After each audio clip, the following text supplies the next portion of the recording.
Boa noite a todos. Bom, sou eu, professor Luiz Garcia, né? Como prometido para vocês, eu ia falar hoje para vocês sobre o esquema da ponte rolante, né? Senhores, eu quero lembrar o seguinte: eu não estou especificando as características do motor.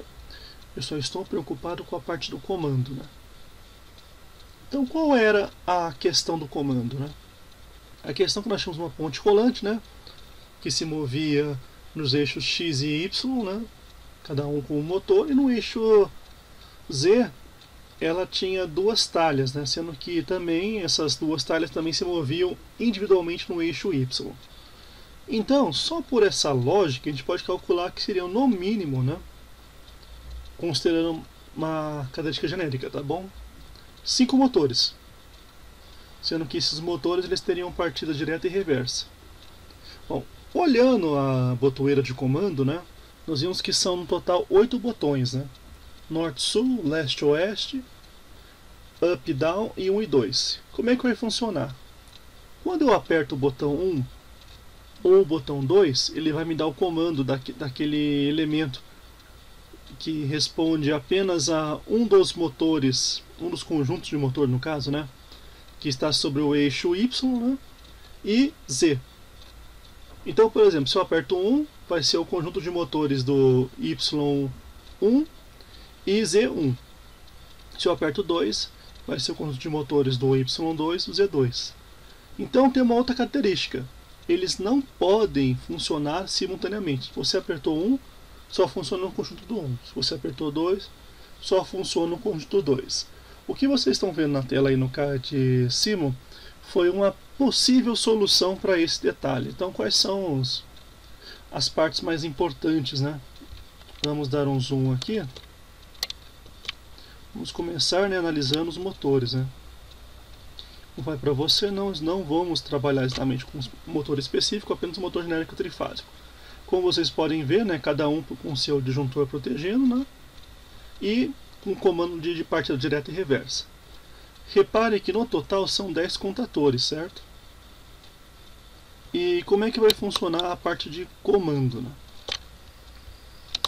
Bom, senhores, a começar, né, que todas as proteções desses disjuntores têm que estar em série. Porque se um deles falhar, ele vai desarmar e vai desligar o circuito de comando. Como vocês podem ver aqui, ó, de Q1 a Q5, né, todos em série. Depois nós temos o nosso botão de emergência, né?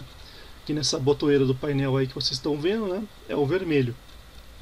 Tem que colocar, é do tipo cogumelo, né, e nomeado como S0. E por último nós temos o nosso botão S1, que é o botão liga, que é o verde de baixo aí, que no caso ele funciona como girando. Mas aqui ele é um botão com retenção, ou seja, com trava. Bom, feito isso, nós dividimos o comando em duas partes. Senhores, o comando norte-sul, que seria avançar e recuar a ponte, ele é independente, não importa qual conjunto de motores nós estamos trabalhando, tem que ir tanto para frente quanto para trás. Então, ele é direto. O que eu fiz? Coloquei 2 botões, né? Pulsadores. Coloquei o sensor de fim de curso. Lembre-se, senhores, ele não pode continuar andando, né? Se a ponte, por exemplo, está avançando e chegar no fim do curso dela, tem que ter algum sensor para poder desligar. Neste caso, o sensor só funciona como meio físico, né? Ele só vai acionar se eu apertar aqui, mas numa montagem real, né? Como ele é um sensor mecânico, a hora que ele encostasse no final do percurso da ponte, ele iria desligar o circuito, né? Mas para ser exato, ele ia cortar a energia que alimenta o contator, né? Cortar a corrente no caso. Então, né, um vai fazer o movimento anti-horário e o outro movimento horário. Ah, professor, mas o que seria avançar, recuar, esquerda, direita, para cima e para baixo? Depende. Vocês podem colocar. Eu preferencialmente prefiro colocar, por exemplo, avançar como horário, né? Direita, é óbvio que vai ser horário, né? Para cima, horário. E para baixo, esquerda e descer, anti-horário. Aí já é uma questão de montagem física. Aqui nós estamos nos preocupando apenas com a montagem lógica. Então, senhores, a parte de avançar e recuar, ou seja, norte-sul, ela é livre. Já a parte de esquerda, direita e para cima e para baixo, né? temos dois conjuntos de motores para cada conjunto, né? Ou melhor, né? Temos dois motores para cada conjunto.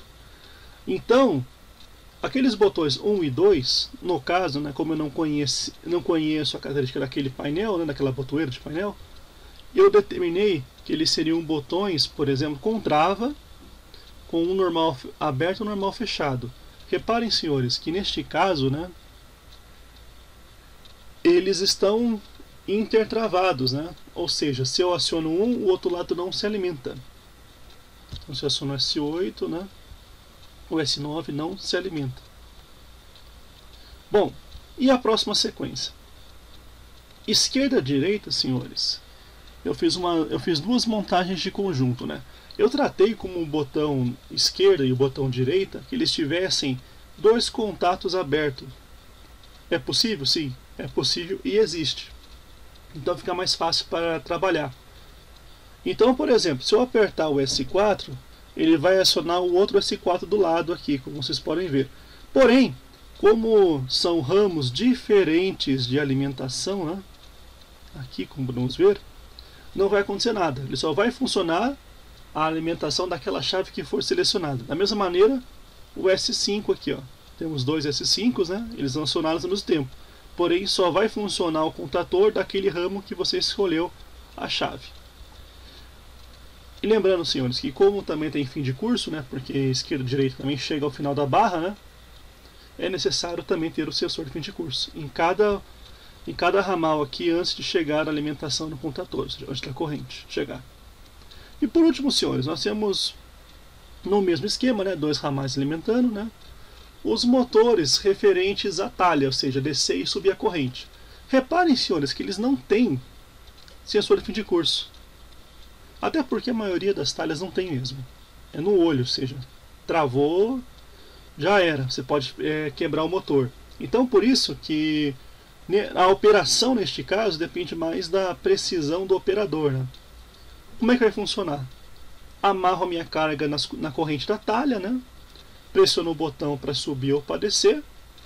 E os outros botões é o manual para a carga no pátio, né? Bom, falar é bom, né? Agora vamos mostrar ele funcionando. Eu vou dar um zoom aqui para redução, né? Para a gente poder enxergar todo o projeto. E agora eu vou ligar a simulação. Bom, senhores, primeira coisa, vamos habilitar todos os disjuntores. Ótimo, pode ver que já fechou toda a sequência de segurança aqui.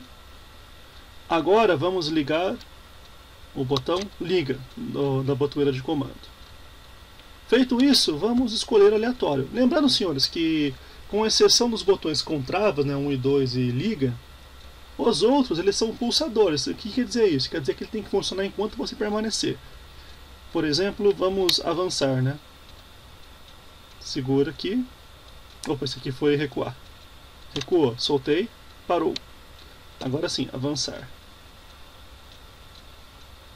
Avançou. Bom, senhores, agora temos que tomar uma decisão. Vamos controlar o conjunto 1 e o conjunto 2. Eu vou escolher o conjunto 2. Então eu vou vir aqui no botão, com trava e acioná-lo.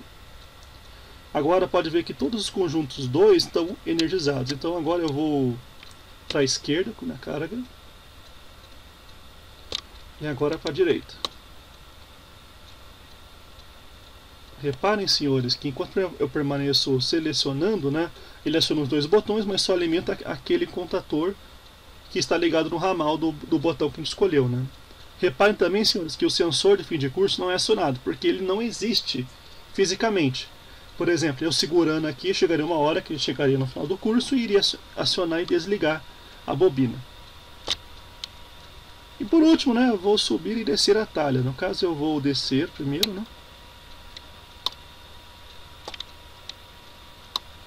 Descendo na corrente da talha, amarrei uma carga, por exemplo, ó, subi, né? Subi até a posição que eu queria, depois vou manobrar, por exemplo, vou para a esquerda, né?